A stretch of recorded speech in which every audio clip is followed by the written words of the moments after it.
Hello everybody, welcome back to the channel. Hope you're well. Thank you for joining me. Before I talk about the subject of this video, I just want to remind you to tune into the channel tonight at 9 o'clock where I'll be talking to Preston journalist, and I'm very much looking forward to that. Get to know him a bit better, chew the cud and put the world to rights. So look forward to seeing you then. Well, yesterday I did a video, funny that, about Richard Tice and Nigel and the stunning amount of silence coming from the reformed camp with regard to Tommy Robinson, and the fact that there's a lot of people that currently feel disenchanted, disenfranchised even, because of what Richard Tice said on GB News, as in we don't want anything to do with that lot. And moreover, the silence that's come out of that neck of the woods since. Now, I had a great deal of fun reading a load of the comments that were put on that video, one of which I had to highlight because it was a bit rude. But in the main, it was a very mixed bag, and I've never seen a video with such a diverse number of opinions as I did that one. I mean, let's start with Tommy. A lot of people have said, free him, he shouldn't be there, he's done nothing wrong. An equal number of people turned round and said at the end of the day, he's a criminal, he's trouble, he's in the right place, why is everybody treating him like a god? That was the basis of the comments. Well, Tommy Robinson isn't a god. Tommy Robinson's in prison because he was found in contempt of court and sentenced. And you can look up the sentencing guidelines. It's pure and simple. He was told not to do something by the court. He went and did it anyway. He was found in contempt and he's in prison. Now, what the problem is his supposed treatment since, you know, because of who he is and the position he's put himself in. He's not just a normal prisoner, is he? There's going to be people that are going to target him because of his views. They're going to target him because of who he is, and where they've moved him to, he is now in a great deal of danger, like it or not. And any prison has a duty of care to any prisoner to ensure their safety while they're locked up. I'm sorry, but that's it. And whether it be Tommy Robinson, you, me, or anybody else, Peter Lynch, God bless him, that's the fact. And to move somebody into a situation where they're in peril, it's disgusting, it's immoral, and it's wrong. And there are thousands of people, you know, all the lefties jumped on me yesterday and attacked me. But there are thousands of people who believe in him. He's someone that people follow. People follow figures when they talk about stuff that you believe in. Now, before I move on to reform, I just want to say that, you know, this is the kind of thing that we talk about a lot on this channel. The kind of thing I talk a lot about.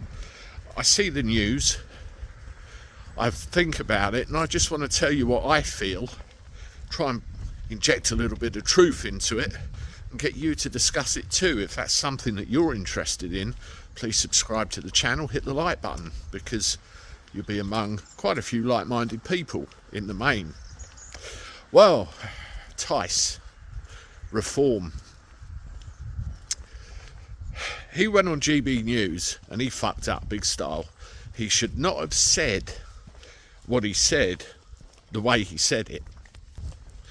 You know, again, this is a case of people that others follow. Nigel Farage, Richard Tice, reform. We follow them because we believe they can lead us to salvation. Is that what you want to call it?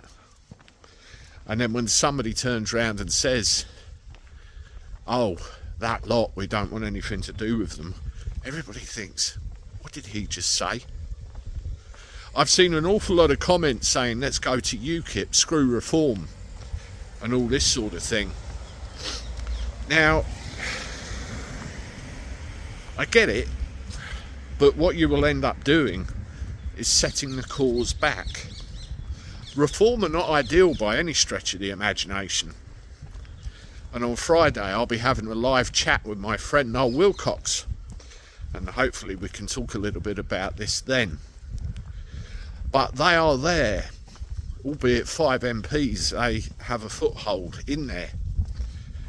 If we disown reform and decide that's it, let's cancel our membership and everything else, then what you are left with is a situation where a general election will come, or local elections will come, and they will get destroyed, they'll get annihilated. And then what are we left with? What it will do is set the cause back years. We don't have years. You know, we have a socialist verging on communist type government in charge of us at the moment, and they're systematically destroying this country. And you look at the bullshit the Conservatives put us through before that. It needs to change. You know, if Reform get in and win and then cock it up, then we'll look at it again.